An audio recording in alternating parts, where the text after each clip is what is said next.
nggak ada sama sekali yang namanya tadi kampung tadi malam yang gue lihat. Padahal tadi malam tuh kelihatan gentengnya persis sampai bola-bola lampunya. Tapi pas pagi itu gue lihat nggak ada sama sekali. Akhirnya kita bengong semua. Si Peking dia teriak, dia minta buang itu bunga. Jangan-jangan kita gara-gara bunga ini kita diikutin setan keder katanya.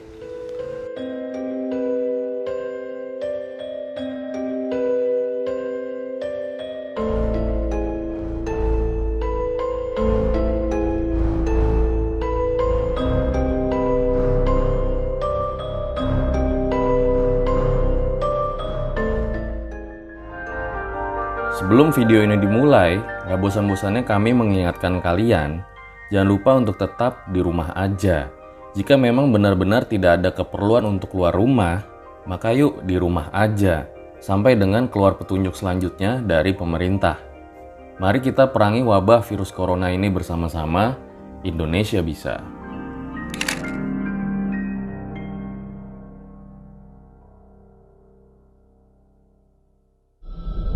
Kembali lagi bersama gue Fajar Aditya di Om Mamat Season 1. Dan di episode kali ini kita sudah kedatangan seorang narasumber yang mempunyai kisah luar biasa.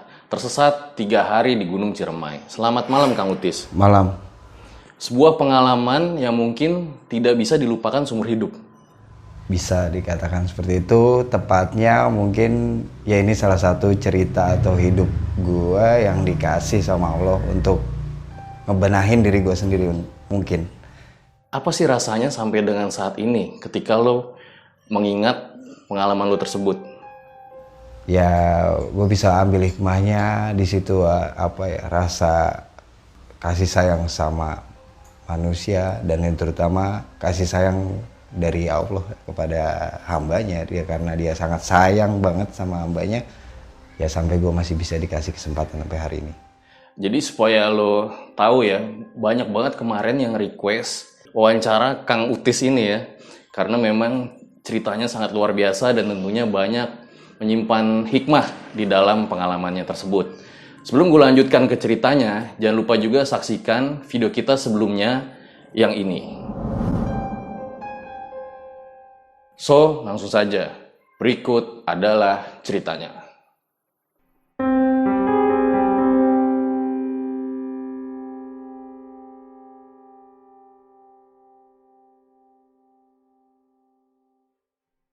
Pengalaman ini pendakian saat itu gua ke Gunung Ciremai di tahun 2002 di bulan April dengan ketiga kawan gua, Encam, Naning, dan Peking. Dan semuanya kebetulan gue berempat cowok semua melakukan pendakian itu. Sebenarnya gua bukan pendaki, gue cuma hanya suka mendaki gunung. Dan kebetulan juga orang tua gue nggak pernah ngizinin gue naik gunung. Akhirnya gue punya cara sendiri dengan cara gue. Bagaimana caranya gue biar bisa naik gunung, yaitu ya gue punya cara lah. Gue ngakal-ngakalin orang tua gue. Jadi lu seperti awalnya tidak diizinkan ya oleh orang tua? Tidak pernah diizinkan pendakian apapun gue mau, kayak intinya orang tua gue nggak ngasih karena kebetulan pada waktu itu umur gue juga yang masih, gue baru lulus SD gitu kan. Akhirnya dia ya wajarnya orang tua lah. Berarti lu masih SMP ketika melakukan pendakian ini? Kalau pendakian ini kebetulan nggak, gue waktu itu kelas 2 SMA. Singkat cerita, akhirnya gue ke Terminal Bekasi, gue cari bus jurusan jurusan Cirebon. Akhirnya gue naik bus itu. Di pertengahan perjalanan tuh bus dia berhenti di salah satu pom bensin. Akhirnya kita turun, biasalah cari-cari cemilan dan sebagainya. Tapi anehnya ada satu bisa dibilang abang-abang lah gue bilangnya, karena dia lebih tua dari gue, dari anak-anak gue. Dia berani nanya gitu loh, pada mau kemana sih mas, gitu dia gitu. Mau mendaki gunung ya? Jawaban kita karena nggak kenal deh itu orang, akhirnya kita anggap orang asing, ya enggak gitu, jawaban kita enggak. Terus dia tetap kekeh nanya, itu bawa tas gede-gede mas, Akhirnya Encam jawab, iya gue mau pada naik gunung. Terus ditanya kemana? Ke Gunung Cermai. Akhirnya orang itu kebetulan dia ngaku nih suka ngegate bawa mahasiswa anak-anak SMA gitu loh ke Gunung Cermai. Dia nyaranin kita tuh langsung, kalau ke Cermai gini aja mas, lewat jalur Palutungan. Emang rencananya mau lewat mana? Kita semua kan kita jawab jalur Linggarjati, karena yang kita tahu dengan dia ngeyakinin kita, ngasih keterangan bahwa lewat jalur Palutungan lebih landai, terus Linggarjati katanya curam dan bla bla bla bla bla. Untuk pemula yang ngedaki ke Cermai dia bilang lebih enak dari Palutungan. Akhirnya kita jawab ya udah kita mau, dia sampai nawarin nanti kita anter sampai ke arah Palutungannya. Betul, kita sampai deh tuh di arah Palutungan, kita turun, terus dia ngasih tahu tuh ke sana arahnya bisa naik ada kendaraan apa ya, kalau kendaraan umum biasa itu kayak mobil bak lah gitu loh. Akhirnya kita pilih jalur itu, emang udah kita disuruh ke sana, ya kita jalan. Akhirnya sampailah, singkat cerita, nemuin pos yang namanya pos Palutungan untuk pendaftaran. Itu lu sampai jam berapa? Kalau sampai jam berapa, kebetulan itu masih terang lah. Mungkin sekitar jam berapa dia? Masih sekitar paling jam berapa sih? Jam 10 lah atau jam 11-an lah. Belum melewatin lohor. Di hari? Itu di hari persis di hari Kamis, Rabu. Karena ya itu di hari Rabu, karena di malam Jumat kita pas banget tuh nginep di Gua Walet.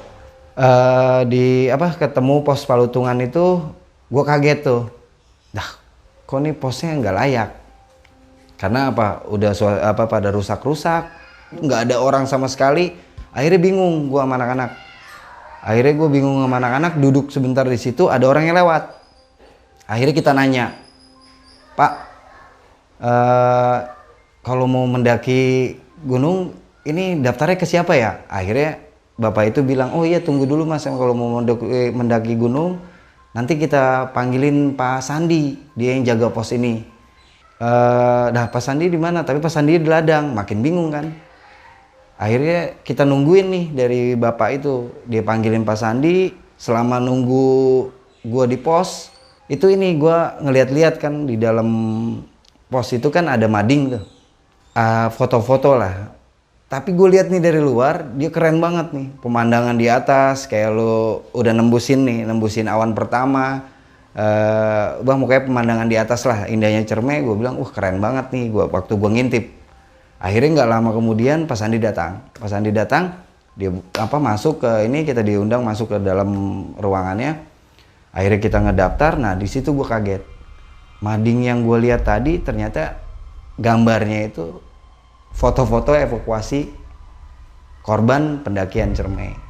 Yang masih gue inget banget, salah satunya itu ada korban yang sebelum dievakuasi mukanya keganti batu, jadi dia jatuh ke kawah tapi mukanya itu persis ketutup gitu sama batu, udah ketutup batu.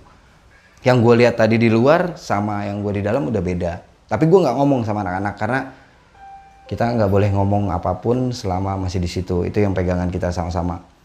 Oke lah, habis pendaftaran itu biasalah normal, kita mendaftar, dia tanya seperti umumnya berapa orang, dari mana.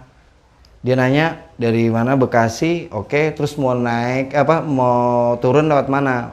Kita rencana turun lewat Linggarjati. Oke, kalau mau turun lewat Linggarjati, akhirnya ntar gini, mas-masnya temuin dulu batu nisan anak Bekasi. Nanti dari situ nggak jauh tuh ada jalur untuk ke arah Linggarjati. Akhirnya udah, oh gitu Pak, iya makasih Pak. Nah terus Bapak itu ngingetin lagi, bawa jas hujan nggak? Akhirnya padahal gue nggak pada bawa. Akhirnya bilangnya, iya bawa gitu kan. Akhirnya dia ngebohongin lah sedikit. Akhirnya udahlah, dari situ pamit, kita mulai jalan. Lewatin perkampungan. Akhirnya kita ketemu ladang wortel kayak gitulah, sayur-sayuran. Belum masuk ke hutannya, barulah kita setelah itu masuk ke hutannya, jalur Palutungan.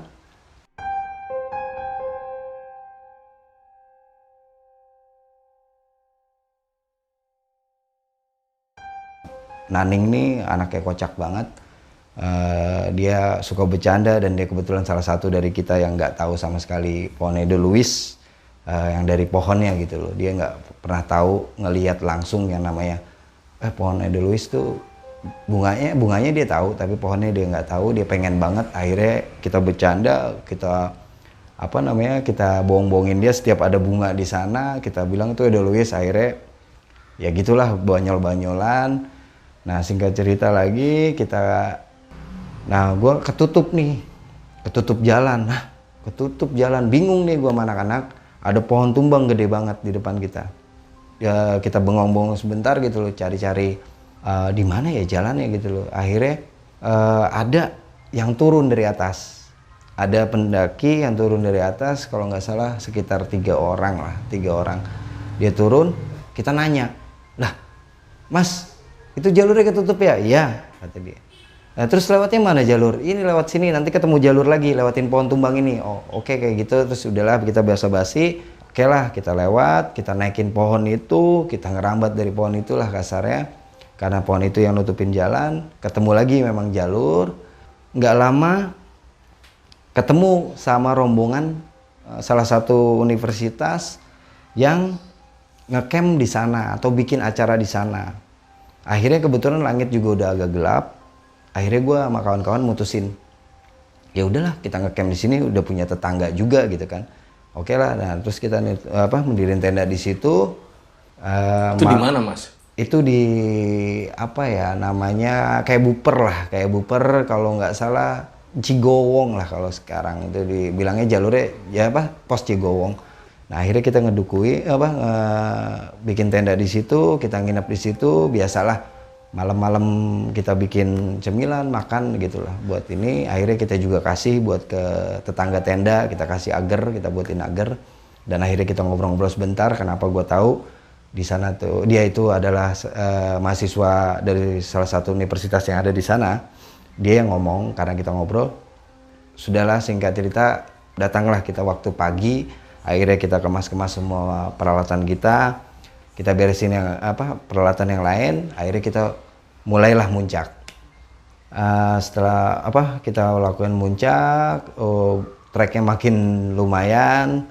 Kita nih ngelihat sebenarnya kan karena kita nggak tahu jalur di sana, kita cari bareng, kita ngelihat ada plang gitu, ada plang di satu pohon, dia tulisan Goa Walet memberikan arah gitu loh ke arah Goa Walet. Akhirnya wah di bawah ada gua. Akhirnya kita lihat nih dari atas. Nah terus di situ juga Peking minta break gitu loh.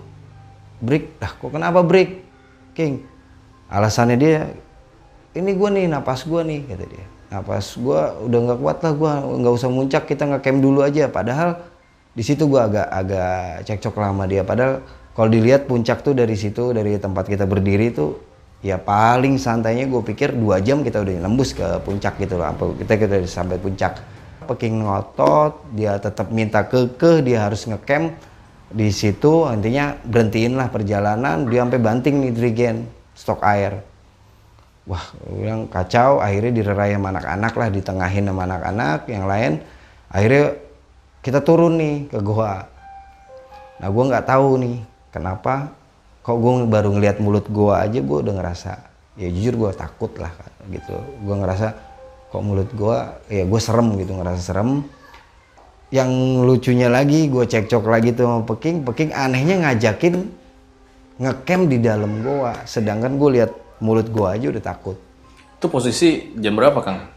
Itu sudah mulai sore abis asar kurang lebih gini lah, sekitar jam 5-an lah, jam 5 tapi belum gelap banget. Itu satu alasannya kenapa Peking dia minta di situ ngecamp, karena dia pikir udah agak sore juga. Gue bilang, King diriin aja di sini tenda. Dia nggak mau. Wah kalau di sini gue kena badai dan gini. Tapi secara logikanya gue itu kita nggak bakal kena badai, karena kalau lu tahu Goa Walet dari jalur Palutungan, dia kan harus turun dulu ke bawah tuh. Dia turun ke bawah, ada beberapa meter lah turun ke bawah. Kita sebenarnya kalau diriin di situ badai pun kita ketutup sama yang namanya tebing-tebing yang mau ke arah ke goa. Tapi tetap si Peking nggak mau. Akhirnya Encam nengahin sama Naning, ya udahlah gini aja, kita cek aja ke dalam gitu loh, nggak ada salahnya juga kalau emang di dalam ada yang tempat yang enak, ya kenapa enggak gitu loh. Akhirnya gue cuma ngarepin dia nggak ada tempat di dalam gitu loh. Tapi alhasil yang ngecek ya si Peking sendiri yang dia pengen ngecamp di dalam, dia ditemenin kalau nggak salah Encam gitu loh. Terus gue di luar nih, kalau nggak ya mau nggak mau gue masih naning lah nunggu di luar. Akhirnya dia ngecek ke dalam. Akhirnya setelah dia dari dalam dia keluar dari goa, dia ngomong, wah di dalam tempat enak banget kata dia gitu. Ada tempat yang enak loh, atasnya udah dikasih plastik lagi, jadi kita nggak bakal kena tetesan air dari stalaktit gitu loh, stalaktit yang ada di goa. Gue makin deg-degan aja kan gitu. Ya udahlah, mau nggak mau, suka nggak suka, yang lain juga udah mau ke dalam, ya gue juga akhirnya ke dalam. Nah, gue ke dalam goa, itu goa keren banget.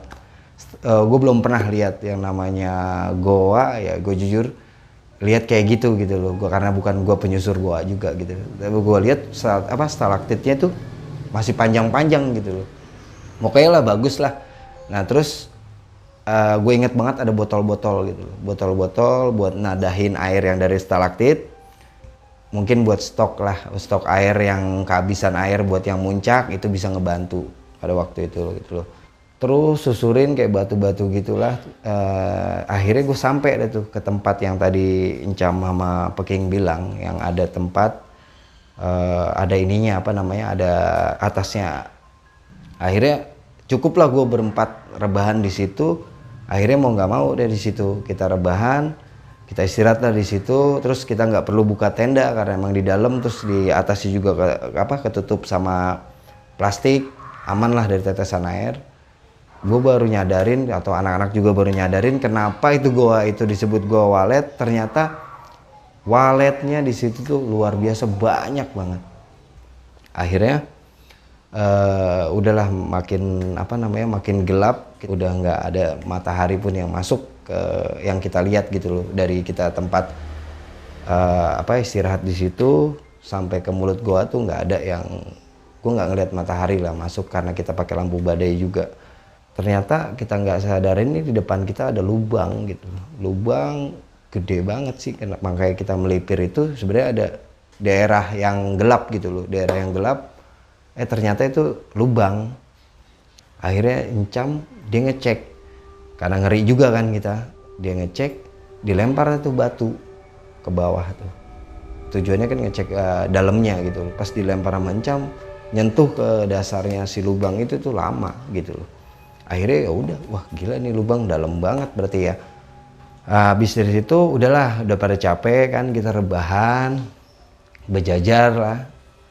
Nggak lama rebahan di situ sebenarnya belum pada tidur kan itu. Encam teriak, aduh badan gua kebakar. Wah udah pada kaget anak-anak bangun. Apaan kebakar, Cam? Gitu. Tau-taunya ini di sebelah keteknya dia nih, sebelah ketek lah sini.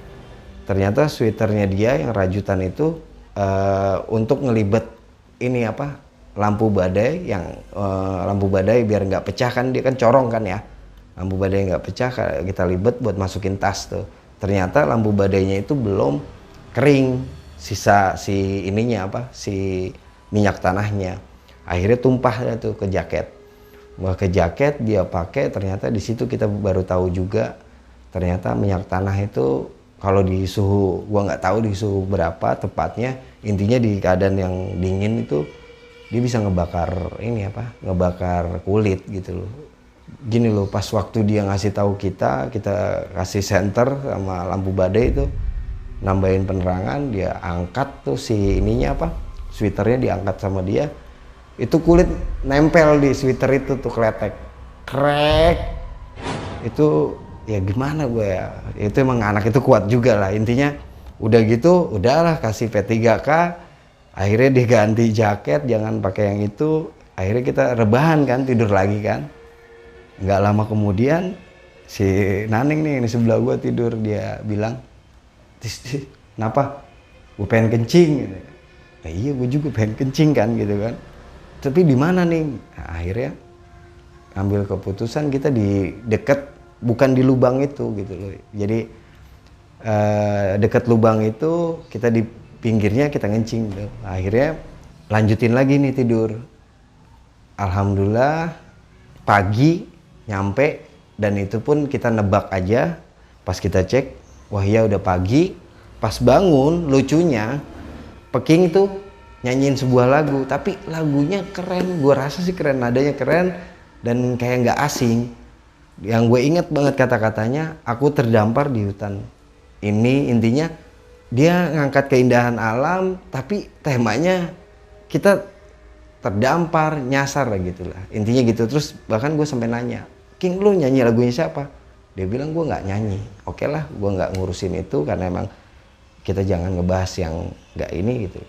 Udah, kita packing semua perlengkapan sampai beres lagi. Akhirnya kita keluar goa. Betul, memang apa namanya, emang kita udah pagi. Akhirnya kita nge-trek lah, mau nggak mau kita muncak ke atas. Keren lah Cermai itu, langsung kita muncak tuh gue ngucing lah sama anak-anak, ibaratnya udah minta bantuan tangan gitu loh untuk ngucing ke atas puncaknya. Dan lucunya itu banyak batu-batu yang bisa dibilang jatuh lah, longsor gitu loh kalau kita pegang. Akhirnya gue milih mana anak, oh zigzag aja, jangan terlalu lurus gitu loh, ntar bisa ketiban batu. Akhirnya kita zigzag, sampailah gue ke puncak.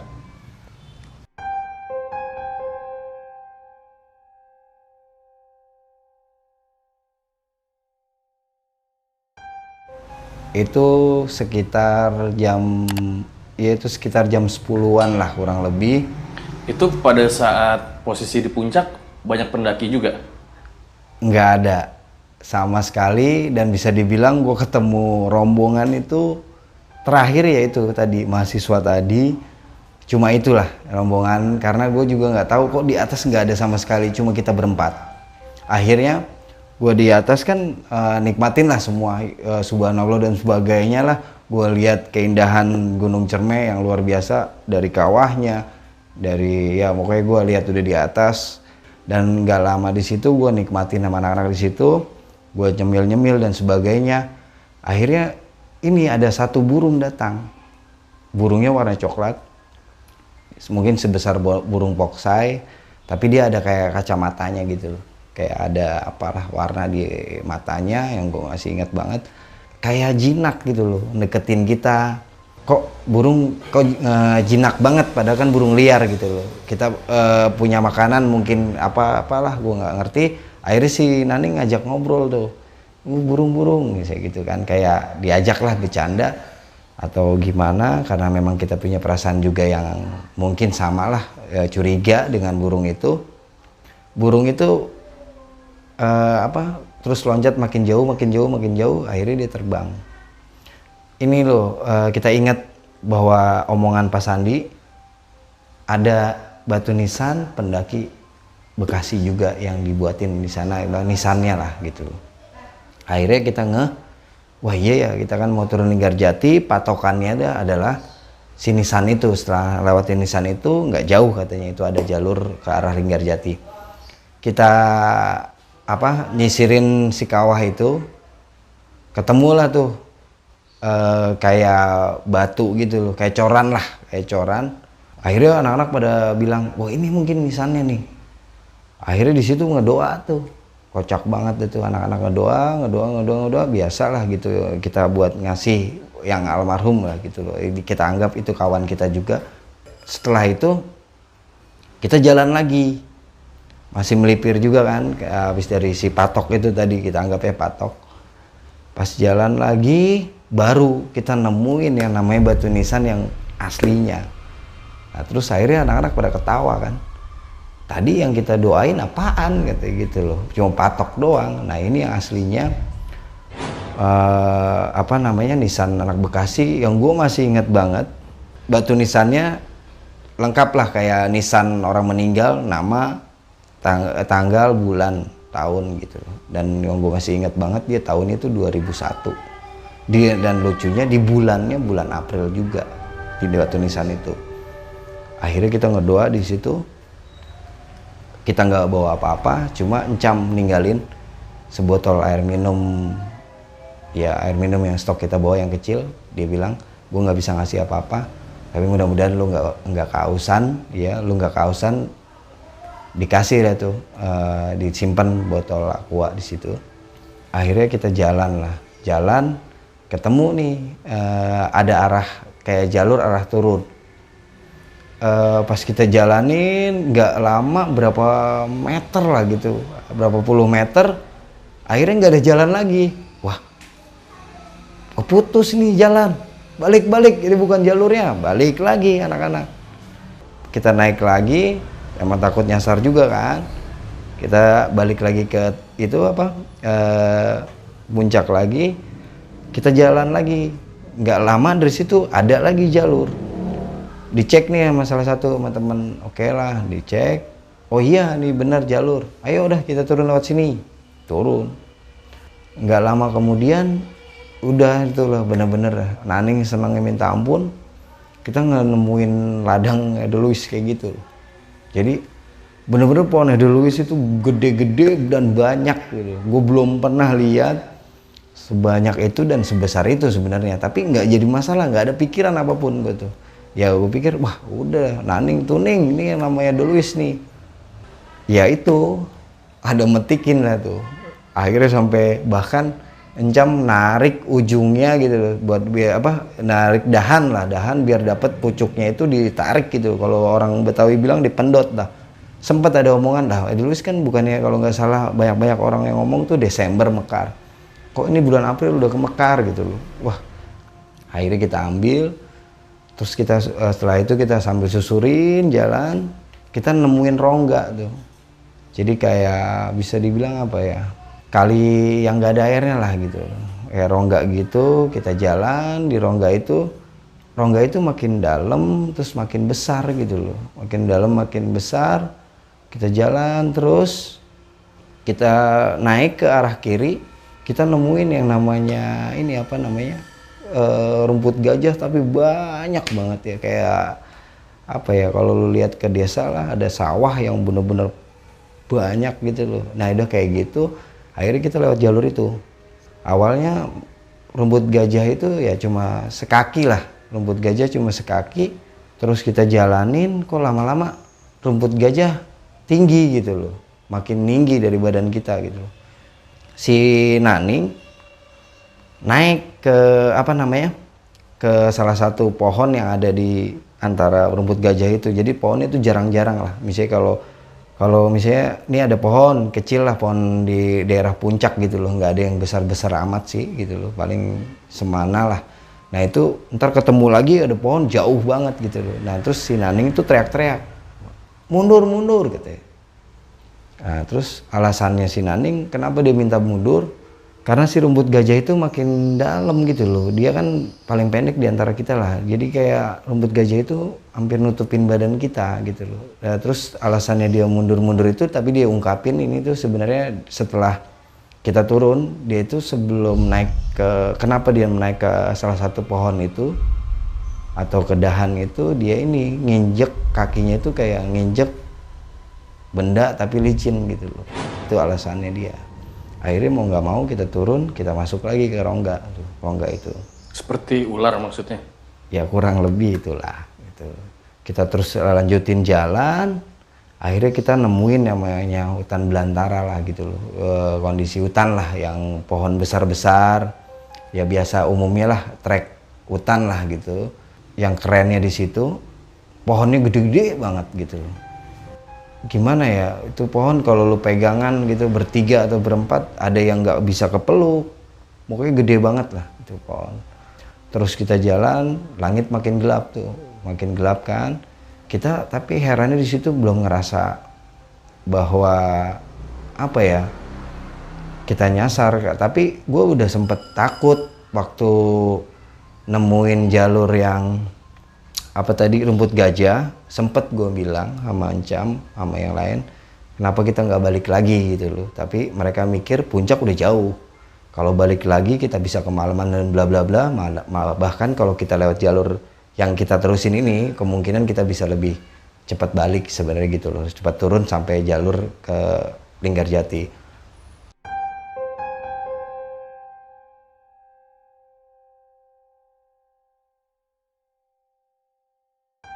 kita harus nyari tempat untuk ngecamp lah gitu loh. Karena udah malam, kita nggak mungkin ambil trek malam gitu loh. Gua nggak mau resiko karena kita emang ini kan berada di jalur normal, padahal tapi nggak pernah ngerasa itu di situ ketakutan hilang, dalam arti anak-anak belum ada yang panik, wah kita nyasar jauh ke dalam gitu, nggak ada sama sekali. Malah kita bikin tenda, ketemu ada aliran sungai gitu loh, ketemu aliran sungai. Nah setelah diriin tenda di sungai itu, kan perbekalan makanan udah habis, semua udah habis gitu loh. Dan akhirnya kita ngecamp di situ. Di malam itu apa tuh, kita diriin tenda, bahkan pakaian juga si Peking mau basah, dia malah cuma pakai apa sih, celana dalam, dia buka semuanya. Kita diriin tenda tuh dia pakai sleeping bag doang. Nah terus nggak lama setelah buka tenda itu kan udahlah nggak ada yang bisa dimasak kan ya, udah nggak ada perbekalan karena kita habisin di atas ya, perbekalan kita habisin di atas. Gua keluar pengen kencing juga lagi tuh, pengen kencing, gua kencing ke belakang tenda, gua lagi ngeliat-liat gitu, gua malah ngeliat kayak lampu-lampu terus genteng. Nah terus gue lihat kan panggil anak-anak, woi ada ini loh tuh, ada perkampungan. Mana perkampungan, coba lihat sini. Nah akhirnya anak-anak ke arah gua tuh, ke arah tempat gua kencing. Akhirnya kita lihat berempat itu, kita lihat benar itu ada lampu jelas, bola lampunya juga ketahuan banget lah kasarnya. Oh iya itu bola lampu, terus genteng-genteng. Udahlah habis itu kita masuk ke tenda, emang kita nggak ada cemilan lagi atau perbekalan apapun. Di malam itu malah kita nyemil tuh coba cuma garam sama cabe dah, kita cocol-cocolin aja gitu loh. Kita yang penting ada rasa lah gitu loh.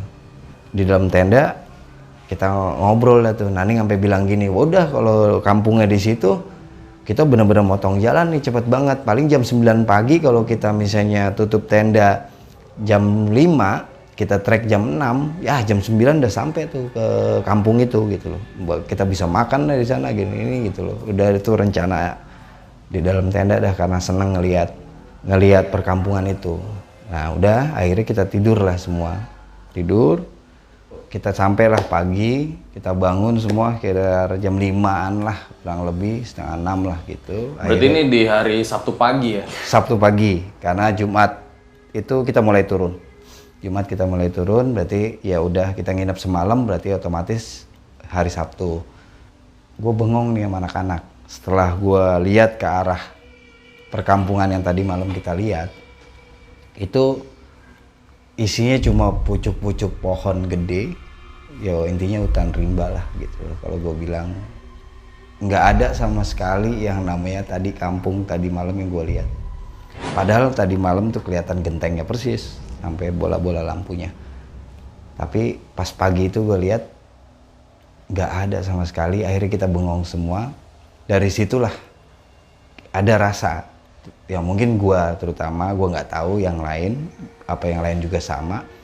Gue ngerasa udah nggak bener ini, kita udah nggak di jalur yang bener, atau bisa dibilang kita udah nyasar nih. Bahkan kita kan sebenarnya sebelumnya juga sampai kita buka tenda itu kan udah ngelewatin beberapa air terjun juga gitu loh.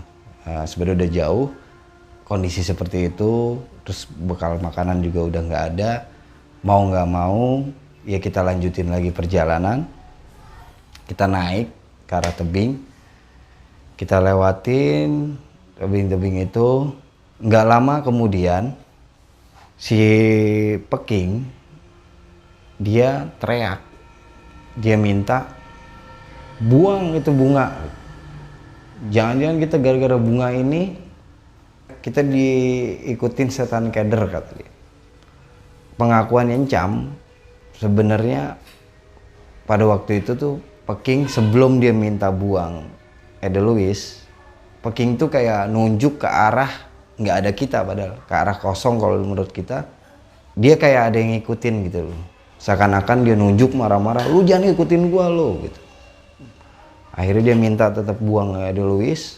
Akhirnya kita ambil Edelweiss yang tadi kita bawa di salah satu tas yang kita bawa. Sopan sih kita buang juga. Kita buang itu bukan dalam arti kita buang begitu aja, tapi kita taruh di celah pohon besar. Kalau lu tahu pohon gede gitu loh, mau arah akar kan ada celah gitu. Pada saat itu memang cukup banyak Edelweiss yang Lumayan lah, seplastik kita ambil itu. Kita ngedoa tuh, kita kasarnya ungkapan minta maaf sebenarnya. Kita sadar juga sebenarnya kan nggak boleh kita ambil. Kita minta maaf di situ, kita bacain tuh Al-Fatihah di situ. Bacain Al-Fatihah di situ. Setelah itu saat kita udah mulai dari situ tuh, jalan tuh yang buka kalau nggak Encam pasti Peking. Gua dan si Naning itu pasti di belakang mereka lah, di antara dua orang itu. Pasti yang buka jalur dia berdua. Kita mulai sadar bahwa ini tuh udah nyasar gitu loh. Terus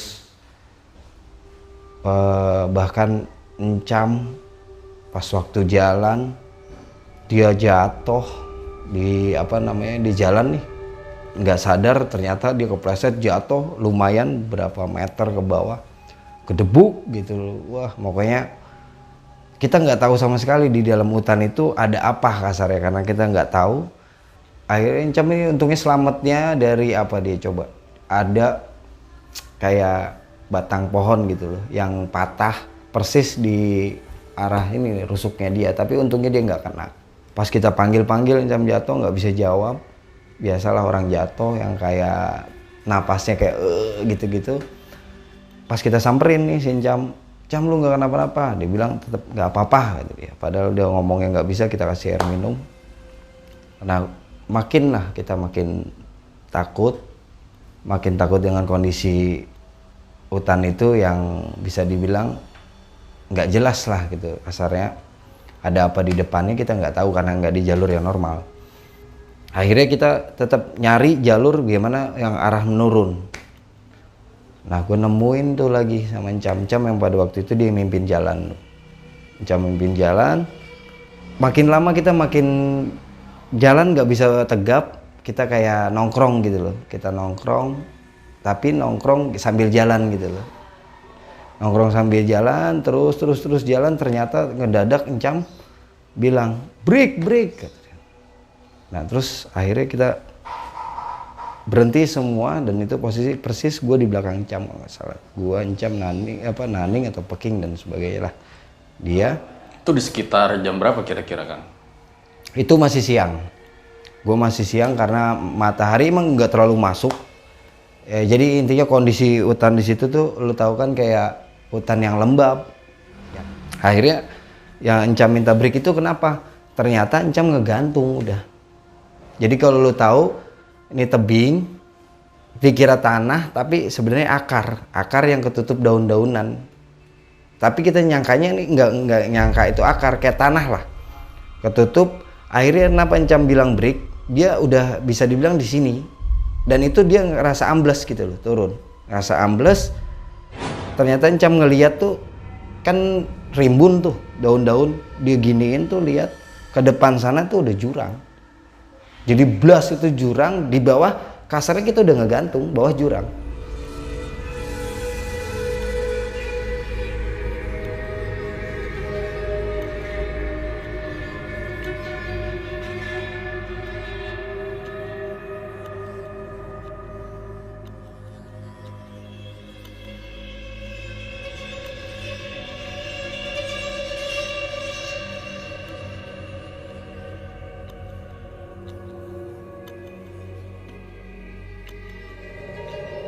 Kalau burung itu jahat, kita dipatokin berempat, mungkin kita nggak bisa lanjutin jalan lagi. Tapi untungnya burung itu baik, dan kekhawatiran kita juga berempat tuh udah mulai muncak juga gitu loh, mulai panik di situ. Akhirnya dengan paniknya si Naning berusaha minta tolong kayak ke burung gitu loh. Burung kita anggap temen, burung lu kan temen gua gitu. Tolong kasih tahu jalan keluar atau jalan pulang tuh kemana. Ternyata di malam itu dia didatengin nenek-nenek pakai tongkat, rambutnya panjang, kukunya panjang,